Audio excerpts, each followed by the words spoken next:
This full moon in Gemini really will have us choosing curiosity in every opportunity that we can get this time around. And I want to show you the actual chart, and we're going to go through all of the astrology more in depth and then kind of summarize it and wrap it up into an affirmation and a statement that gives you that's the astrology, but what do I do with it sort of approach to this full moon in Gemini.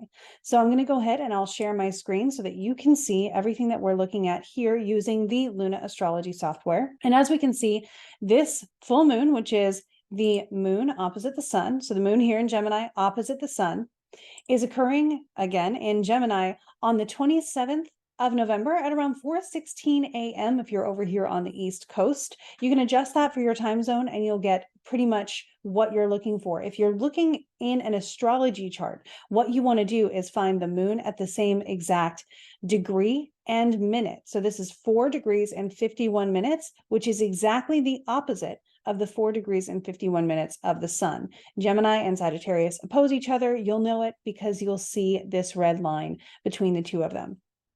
And what we're looking at here is the entire chart. So the whole sky for this full moon, because the full moon is not the only thing going on. And that's never the case. It's never just a full moon. It's never just a new moon. There's always other planets that are in play, having aspects sometimes in conversation with the moon, doing things and bringing out correspondences. So we're going to look at all of the things that are really notable in this chart, and you will be able to see what we're looking at and how we can take all of this and turn it into an interpretation that you can use to align your energy and intentions with this full moon period.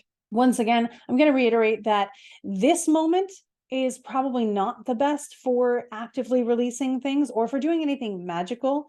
You can choose intentionally to release things as much as you want. And even in practice, you can do rituals and things, and that would totally be fine at the exact time of the full moon. If we were to get into the astrological magic, the tangible form of it, of creating a talisman, I would not recommend using an exact opposition or an exact conjunction of a new moon. And in fact, the ancient documents even say it's not a good idea to use the moon that while it's in square, while it's opposing, or while it's conjunct with the sun, because these are actually challenging energies. And if you're going to give them form and embody them into a talisman, you're bringing that challenging energy into the talisman with it.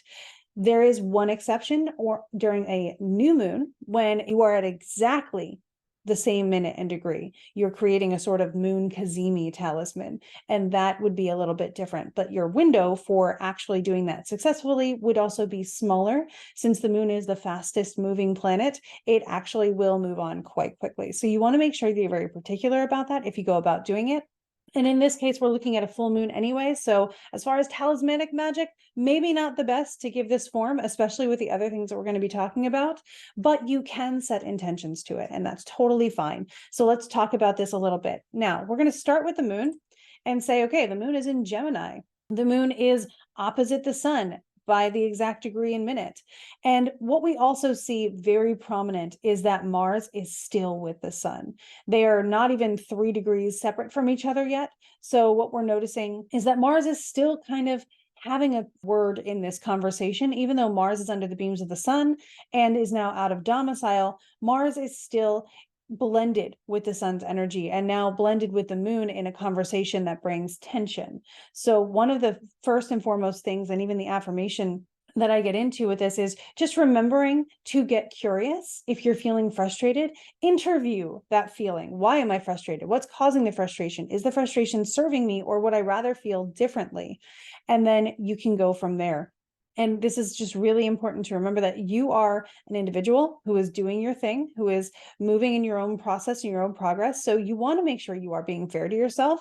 The reason I bring this in is because we also see that our little square aspect here, noted by the square, is Saturn in Pisces. So as the sun came into Sagittarius, the sun immediately squared with Saturn. When Mars came into Sagittarius, Mars immediately squared with Saturn. There are skits on my social media platforms where you can sort of see this played out in a skit format. But the energy of these things is now tied into our personal emotions, our feelings, our thoughts by the moon, now kind of closing the circuit, so to speak. And so the moon did also square Saturn probably a little bit earlier in the night before this, since we're so close in the morning.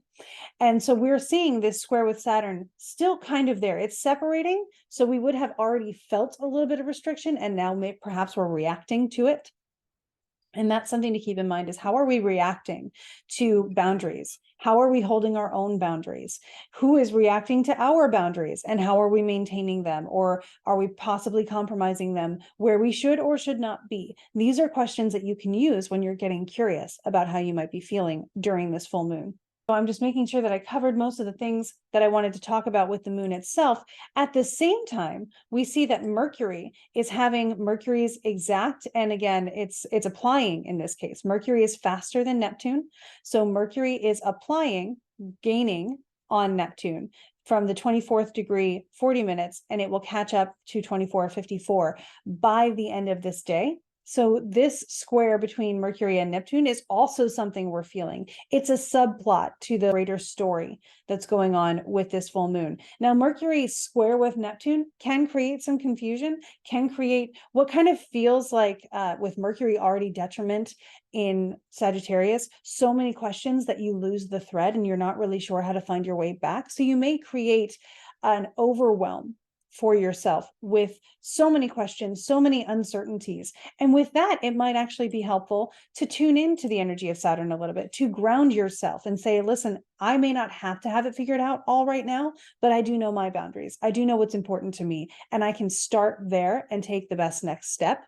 Or I can start there and respond with certainty and assertiveness, maybe channeling in some of that Mars energy to the questions that I need to answer right now. I can focus on the first question that can be answered and then handle the rest when I have more information.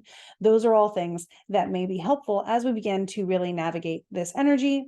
And so the interpretation I have for this is to ask yourself soul guiding questions to make sure that you're really tending to yourself, that you're taking care of yourself, and that you're ensuring that your boundaries are maintained, that keep you safe, that keep you who you are and who you want to be. And then if you are going to blur some edges elsewhere, it's because you feel expansive about that. It's because it's something that you want to do. An affirmation for this lunation would be, I am a soul expressing itself. So you can give yourself that credit that you are so much more than your circumstances, that everything going on around you has exactly what you see, but also what you perceive as a part of it. So you are a soul expressing itself in this life and in this existence.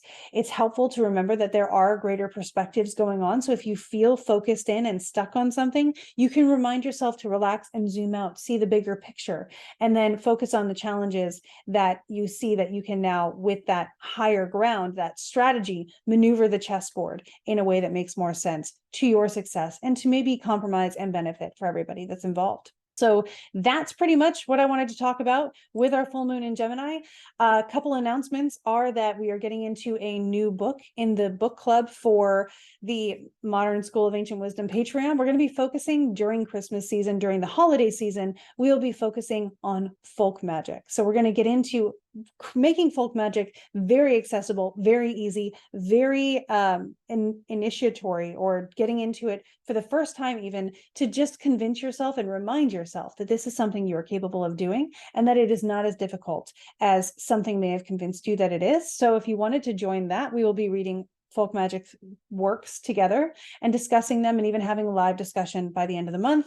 It would be amazing to have you there. And also, if you're interested in your own spiritual, magical, and growth in all of those formats, we do still have tickets available for the Sacred Spaces Gathering Conference that's occurring in January. So you can go to sacredspacesgathering.com, grab your ticket. There's even VIP possibilities there. We have workshops, we have bowl healing that's included. We have all sorts of amazing things and amazing, incredible information that you will gain, and amazing, incredible people that you will meet and build really lasting and amazing friendships with. So as you can tell, it's an amazing experience, and we're excited to share that with you. So you can either join the Modern School of Ancient Wisdom Folk Magic Book Club part for this month, or you could head over to Sacred Spaces Gathering, grab your ticket, or you could do both and meet people that you can talk with online and then go to the conference with. Whatever you want to do, there is access for you into the magic of this season, of this time, of everything that's going on. And if you're trying to get curious about things that feel frustrating and what feels feels frustrated for you is your own spiritual growth, as it might during Sagittarius season,